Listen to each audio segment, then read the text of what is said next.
Bonjour à tous et bienvenue dans cette nouvelle vidéo. Donc aujourd'hui, vidéo dédiée à la BI Microsoft, donc Business Intelligence, donc Power, Power BI Desktop.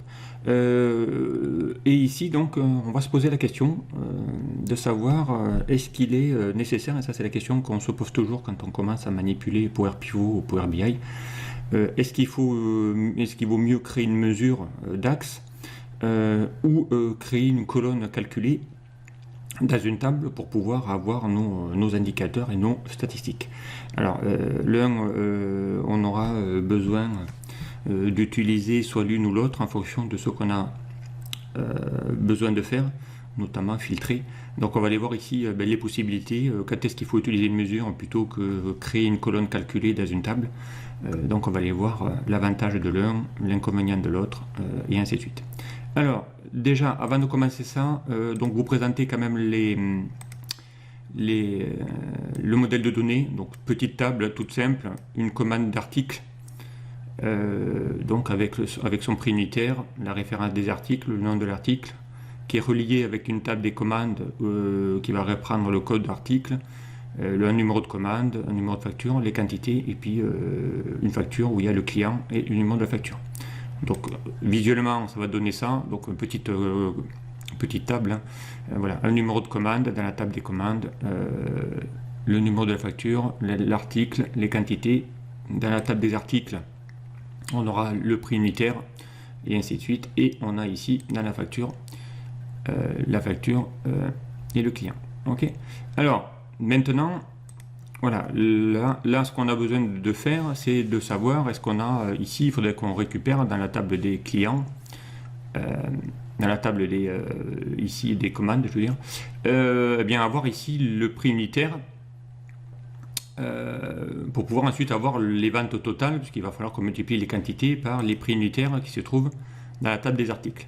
Alors, donc si on se met ici dans la table des commandes, donc on va aller lui demander d'aller récupérer ici les prix unitaires dans la table des commandes. Donc pour ça, on va lui demander d'aller créer une nouvelle colonne. Donc ici, hein, vous allez dans les outils de table, créer une nouvelle colonne.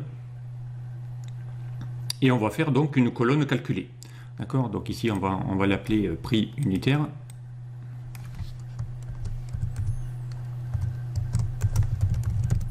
Ok. Et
d'accord.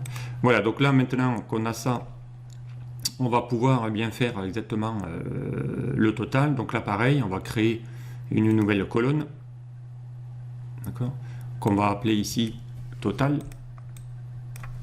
ou vente, peu importe.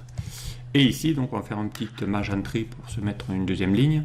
Et ici, il nous faut calculer, multiplier les deux. Donc ici, on va faire quantité.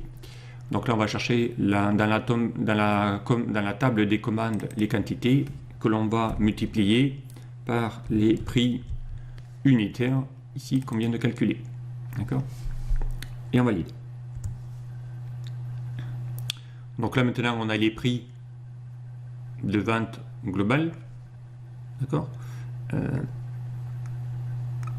qui ont été faites. Donc maintenant, si je vais ici dans un modèle de données voilà, et que je vais ici ajouter un rapport, et que je souhaite ici par exemple dans la table des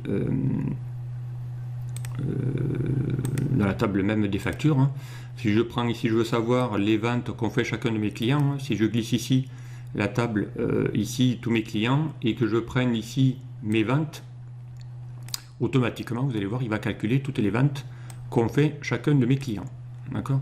Donc là ici j'ai les calculs qui peuvent se faire. Alors on aurait pu arriver à faire ça directement sans avoir à créer ces colonnes en utilisant donc une mesure qui va vous faire bien automatiquement la même chose. Exemple, donc maintenant on va créer une mesure par rapport à la table des commandes.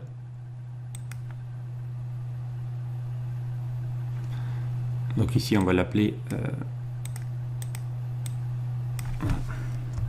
ce coup-ci vente mesure, okay. Pour la distinguer parce que derrière on a déjà une mesure qui s'appelle comme ça, donc on ne pourra pas.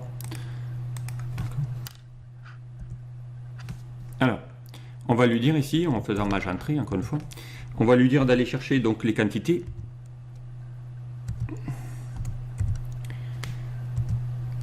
Donc dans la table des commandes hein, directement. Donc on va faire un somme x. Dans la table des commandes. D'accord. Donc on va ici dans la table des commandes. On va chercher des commandes. On va lui dire de faire la somme ici de mes prix unitaires,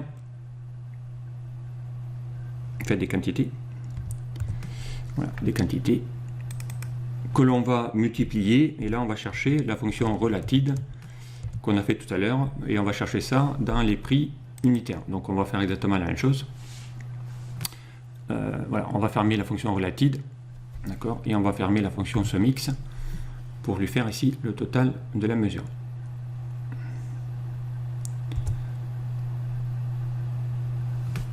Voilà, donc là on vient de créer maintenant la mesure ici. Donc si je prends ici, on voit bien qu'ici c'est une mesure, on a bien ici la petite calculette. Si je glisse maintenant à côté de cette colonne les données, vous allez voir qu'on va retrouver exactement la même chose, puisqu'il va faire le calcul sans avoir à calculer les deux colonnes qu'on a fait tout à l'heure. Donc on peut maintenant aller lui enlever les deux colonnes qui est là, ça ne sert à rien. Alors, quand est-ce qu'il va être intéressant d'utiliser soit une mesure, soit un champ calculé?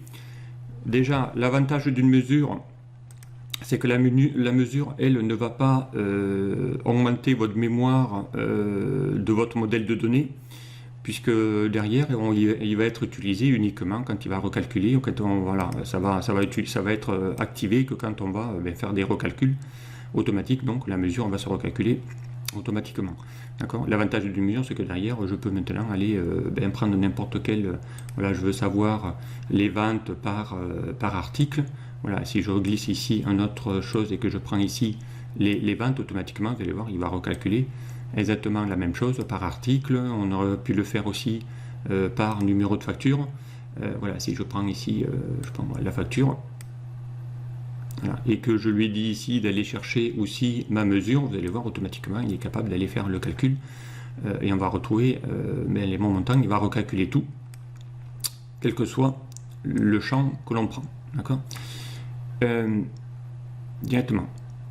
Alors, l'autre inconvénient d'utiliser aussi des colonnes calculées, c'est que vous l'aurez compris, quand on a fait ici nos deux colonnes de calcul, là, par contre, ça va augmenter la taille de votre modèle de données, puisque derrière, quand vous aurez des sources que vous téléchargez de plusieurs centaines de milliers de lignes, voire plus, hein, puisque je vous rappelle, on peut dépasser les millions de lignes dans un modèle de données Power BI. Donc, vous pouvez ici, donc, du coup, ça va charger, ça va augmenter la taille aussi bien en mémoire de votre modèle de données, puisqu'il va falloir qu'il rajoute des données, et en plus de ça, eh bien, il doit recalculer à chaque fois, puisque derrière, je vous rappelle que dans chacune de ces cellules, il y a une fonction. Donc ça va prendre du temps à recalculer quand vous avez des gros volumes de données. Voilà, donc il doit recalculer, lui, à chaque fois qu'on va manipuler cette table, il doit recalculer en même temps le prix unitaire et les ventes pour avoir eh bien, le global, si on doit utiliser le prix unitaire et les ventes. D'accord. Voilà, donc un inconvénient que a le rajout de colonnes, c'est que derrière, effectivement, on va avoir, bien sûr, on va charger le modèle de données, ça va être plus lourd. C'est la même chose que vous allez avoir dans Excel. Plus vous avez des formules, plus le fichier va ralentir dans l'exécution puisqu'il va faire des formules automatiques. D'accord. Et plus son volume en taille de votre classeur va augmenter. Voilà, donc ça c'est le même principe. Donc si on peut éviter les colonnes calculées, eh bien voilà, donc on va avoir ici ces données qui vont être ici intéressantes de pouvoir utiliser plutôt une mesure qu'une colonne calculée. Donc voilà, ça c'est l'aspect positif d'utiliser une mesure plutôt qu'une colonne calculée. Maintenant, il y aura des cas où on n'a pas le choix d'utiliser une colonne calculée, notamment si on veut par exemple filtrer ou créer un segment par un critère particulier. D'accord. Et notamment, on va devoir utiliser des colonnes calculées lorsqu'on a une table des calendriers, ou à partir d'une date de commande, on va devoir cette date de commande la splitter en mois, en trimestre, en année fiscale. Voilà, donc il va falloir qu'on crée des colonnes calculées à partir de cette date pour en extraire les mois, les trimestres et les semaines. Donc ça arrive souvent. Pour ensuite avoir un segment qui va me filtrer mes ventes par mois, par trimestre. Donc là, on n'a pas le choix, lorsqu'on va vouloir utiliser un filtre, ici, grâce à un segment, d'avoir une colonne calculée pour avoir les données de cette colonne filtrée. Voilà, donc voilà, encore une fois, il faut choisir. Je ne dis pas qu'il ne faut pas systématiquement utiliser des colonnes calculées, mais si on peut éviter des colonnes calculées, il vaut mieux faire une mesure plutôt qu'une colonne. Ça va dynamiser votre modèle de données, notamment. Et souvent, eh bien, encore une fois, voilà, les mesures vont plutôt être faites quand on veut avoir un indicateur chiffré, des chiffres. Par contre, des colonnes calculées, on en aura besoin, par exemple, si on veut avoir des filtrages sur du texte, notamment, avec des dates, avec des catégories, voilà, peu importe. Ok, voilà. Mais pour moi, le mieux, c'est de créer des mesures directement, si ça peut se faire, sans passer par des colonnes calculées pour optimiser votre modèle de données. Allez, je m'en arrête là. Donc vous avez vu ici maintenant le principe. Voilà, là, donc maintenant, si je peux ici supprimer cette colonne prix unitaire qui ne me sert plus à rien, et je supprime également bon, ici évidemment la vente va se mettre en erreur puisqu'elle est faite à partir du prix, donc je supprime aussi ma vente. Donc là, je rajoute rien du tout à ma source initiale. D'accord. Là, je lui supprime tous les champs calculés que j'ai faits. Si je reviens dans mon modèle de données, ici, vous allez voir que, évidemment, là, le premier ne marche pas. Mais si on refait les clients et qu'on reprenne ma mesure, vous allez voir que là, j'ai exactement la même chose. Donc, sincèrement, voilà, je n'ai plus besoin ici de mes colonnes calculées. Je peux faire mes tableaux. Voilà, ici, je peux transformer ça en graphique si je le souhaite. Voilà, ça marche. Je n'ai pas besoin d'avoir autre chose. Si je veux ici manipuler, voilà, ici mes évolutions avec mes articles, voilà, on peut faire ici plein de choses, peu importe. Ok, voilà. Allez, je m'en arrête là. Donc vous savez maintenant quoi faire avec soit des mesures, soit créer des colonnes calculées. Allez, à très vite sur de prochains tutos.